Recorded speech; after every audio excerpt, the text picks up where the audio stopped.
derramou o sexto anjo seu cálice sobre aquele grande rio Eufrates e secou suas águas para que se aparelhasse caminho para os reis do Oriente.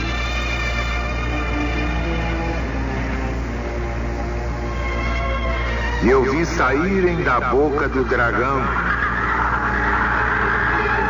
e da boca da besta e da boca do falso profeta 3 espíritos imundos semelhantes às rãs.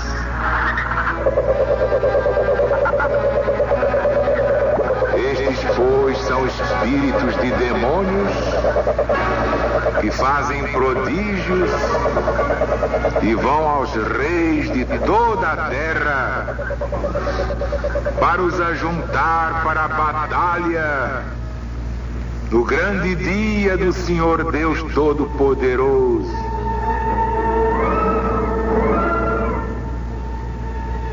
Eis que venho de repente como vem o ladrão.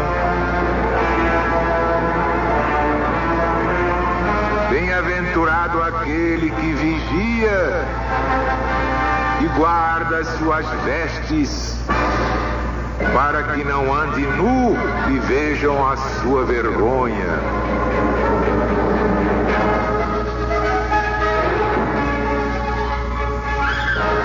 Assim diz o Cristo. E ele os ajuntará num lugar que em hebraico se chama Armagedon.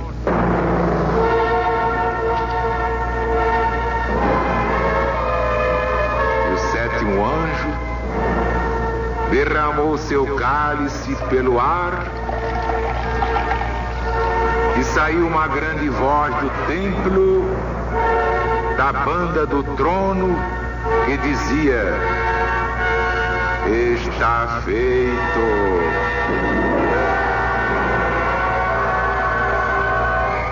Logo sobrevieram relâmpagos, vozes e trovões, e houve um grande tremor de terra, tal e tão grande terremoto que nunca se sentiu desde que existem homens na face da terra.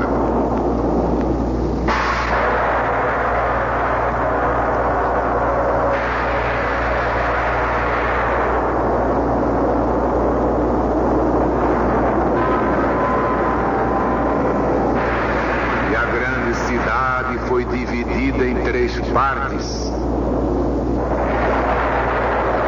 E as cidades das nações caíram.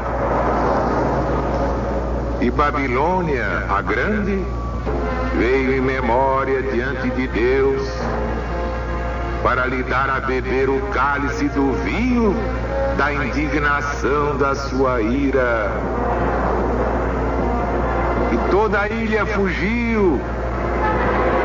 Os montes não foram achados. E caiu do céu sobre os homens uma grande chuva de pedra, como do peso de um talento.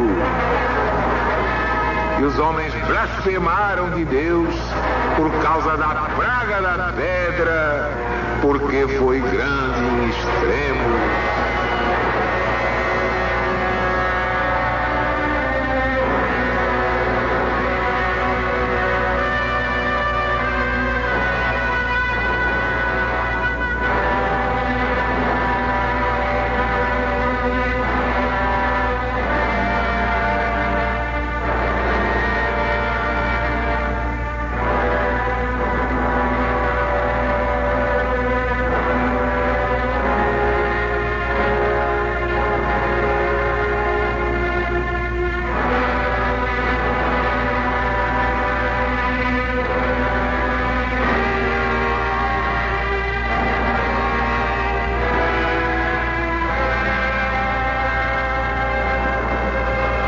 Como já vimos,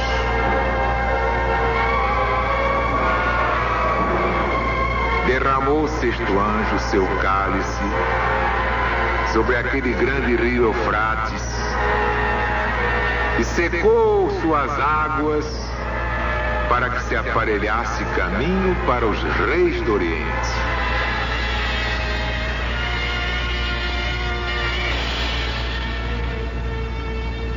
Na estilística dos profetas, secar as águas significa abrir passagem. Está em Isaías, está em Zacarias. E aqui vemos o Eufrates seco para abrir caminho a Sapor, rei da Pérsia, e aos outros que o seguiram para fazer guerra a Valeriano e os seus sucessores de Roma. E vi saírem da boca do dragão e da boca da besta e da boca do falso profeta 3 espíritos imundos.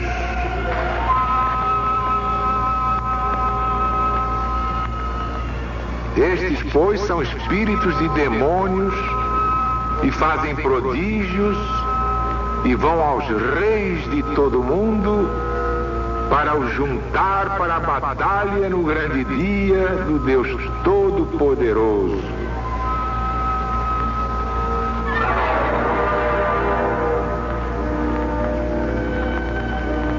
Este falso profeta é o império da filosofia pagã, sustentada na mistificação, na mágica, na astrologia mercenária,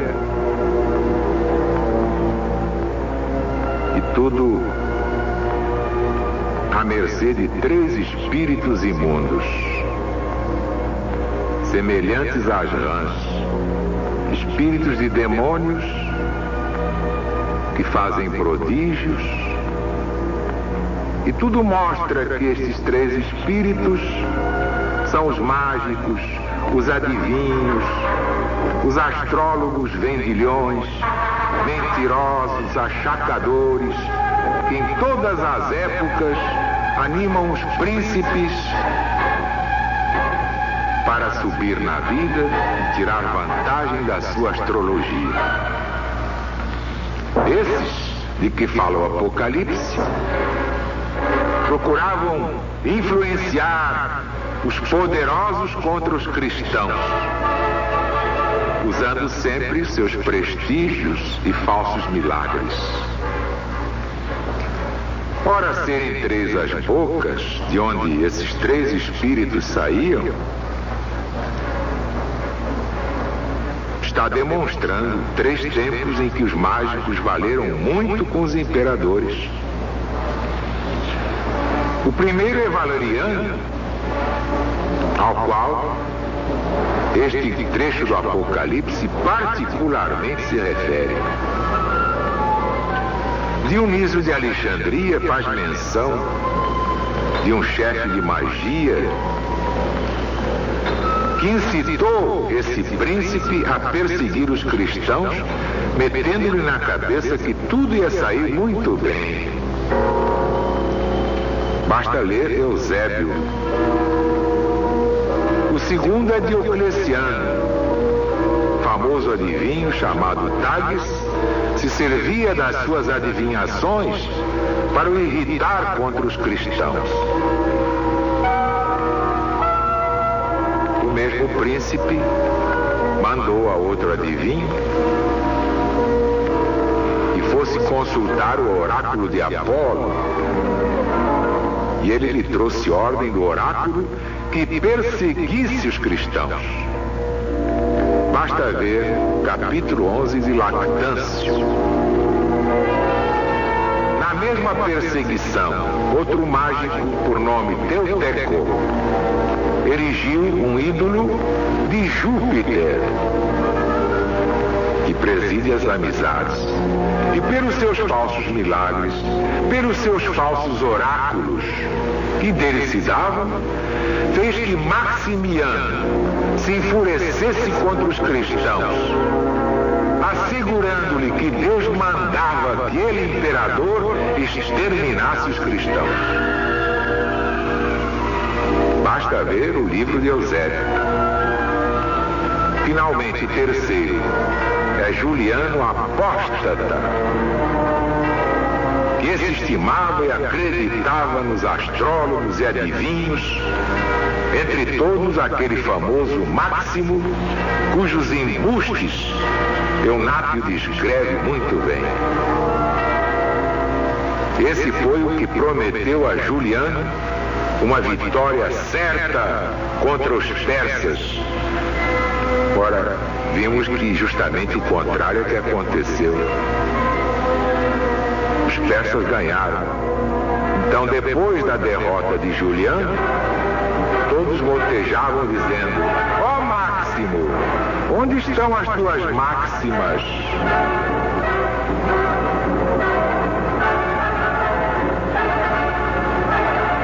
E Jesus adverte, porque essas coisas se repetem no Apocalipse, na lei dos ciclos múltiplos. Mudam apenas os nomes das pessoas e os nomes dos lugares, e as situações, e as circunstâncias. Tudo mais permanece até o fim dos tempos. Então Jesus adverte: eis que eu venho sem demora, eu venho de repente, quando ninguém espera, como vem assim um ladrão. Bem-aventurado aquele que vigia e guarda as suas vestes, para que não ande nu e vejam a sua fealdade. E ele os ajuntará num lugar que em hebraico se chama Armagedon. E em português a gente diz abrasileiradamente Armagedon. Olha, aí uma prova. Já tivemos 3 Armagedons e o quarto vai ser o pior de todos. O original grego, dos 70, escreve este nome com 2 Ds. A-R-M-A-G, duro, forte, E-D-D-O-N.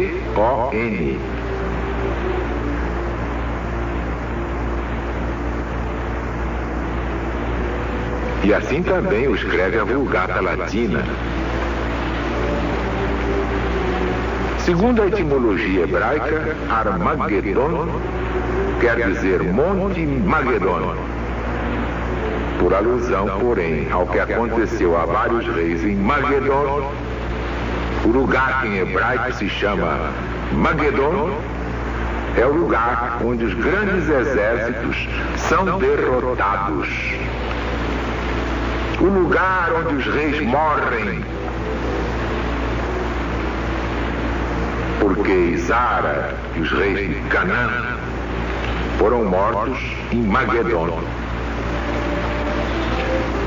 Ocosias foi morto em Magedon. Josias foi morto em Magedon. Dizer, pois, São João que eles os ajuntará, isto é, que ele, dragão, ajuntará os reis no lugar de Armagedon, é dizer que Satanás, por meio dos embustes dos seus adivinhos e astrólogos, levará os reis que neles confiam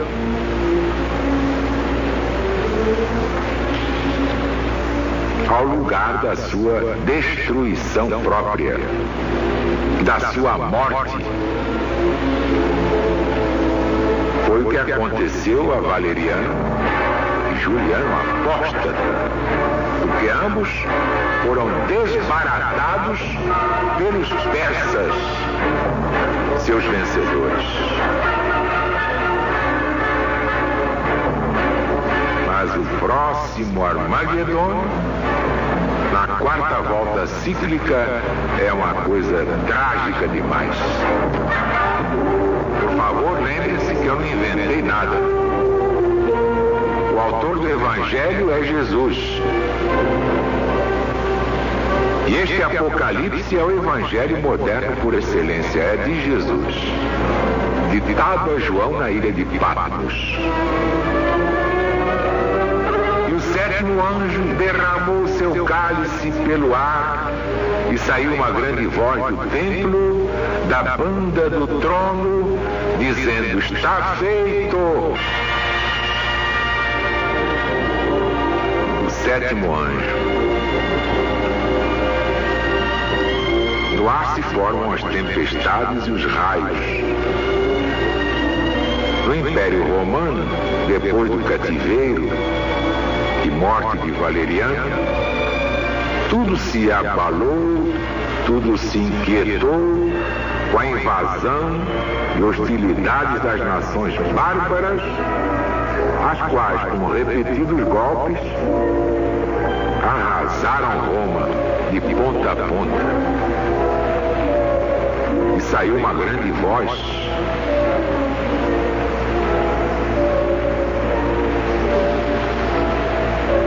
da banda do trono, que dizia: está feito. Uma grande voz. Os godos vieram para extinguir o Império Romano, e nele entraram a testa de todos os bárbaros do tempo de Valeriano. O Espírito Santo, que vê os efeitos nas suas causas e todo o progresso do mal desde o seu princípio, pronuncia desde o trono: está feito. Quer dizer, Roma está liquidada.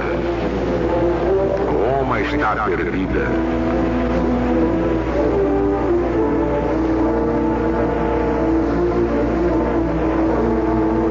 E a grande cidade foi dividida em 3 partes. Aqui, pela sucessão das coisas, estamos já transportados do tempo de Valeriano ao de Honório. Ao pé da letra, vimos então o Império Ocidental dividido em 3: Ravenna, Roma e as Gálias. Por isso diz o profeta: a grande cidade foi dividida em 3 partes. E a cidade das nações caíram. Ora, os godos tomaram muitas praças e as províncias do Império se perderam. As Gálias, a Espanha, Grã-Bretanha e outras. Por isso caíram as cidades das nações. E a grande cidade foi dividida em 3 partes, e as cidades das nações caíram, e Babilônia, a grande, veio em memória diante de Deus. É que nesse mesmo tempo, Roma foi tomada por Alarico. E foi o golpe fatal.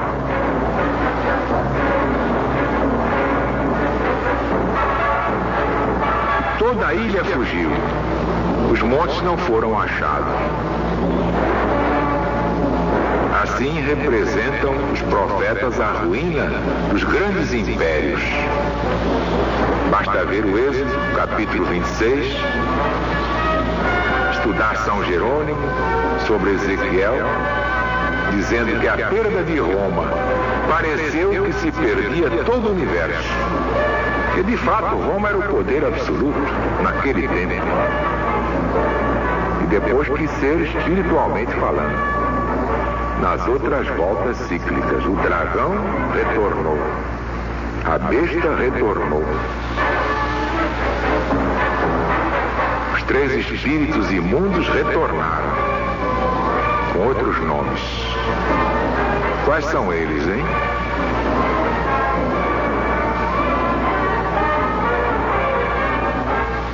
Aos que sabem meditar e entrar no silêncio, Deus fará ver tudo isso como numa tela cinematográfica, de cinerama, não é assim que vocês falam agora? Cinemascope e outras novidades, quer dizer, coisas amplas, nítidas, inapagáveis. É assim.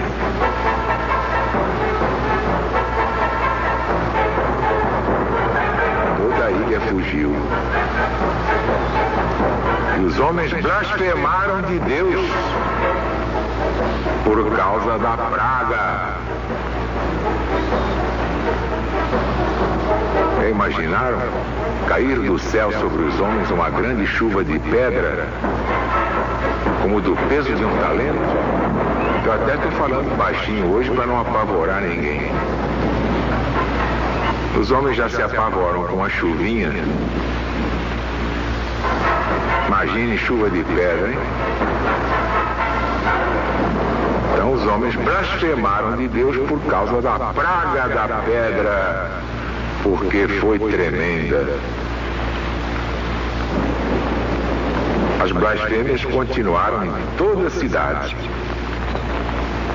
Diz Orósio, já citado aqui por nós, no seu livro 7, capítulo 37, e o nome de Jesus Cristo, então mais do que nunca, foi considerado como a causa de todas as desgraças de Roma. E foi mesmo. Pensem bem.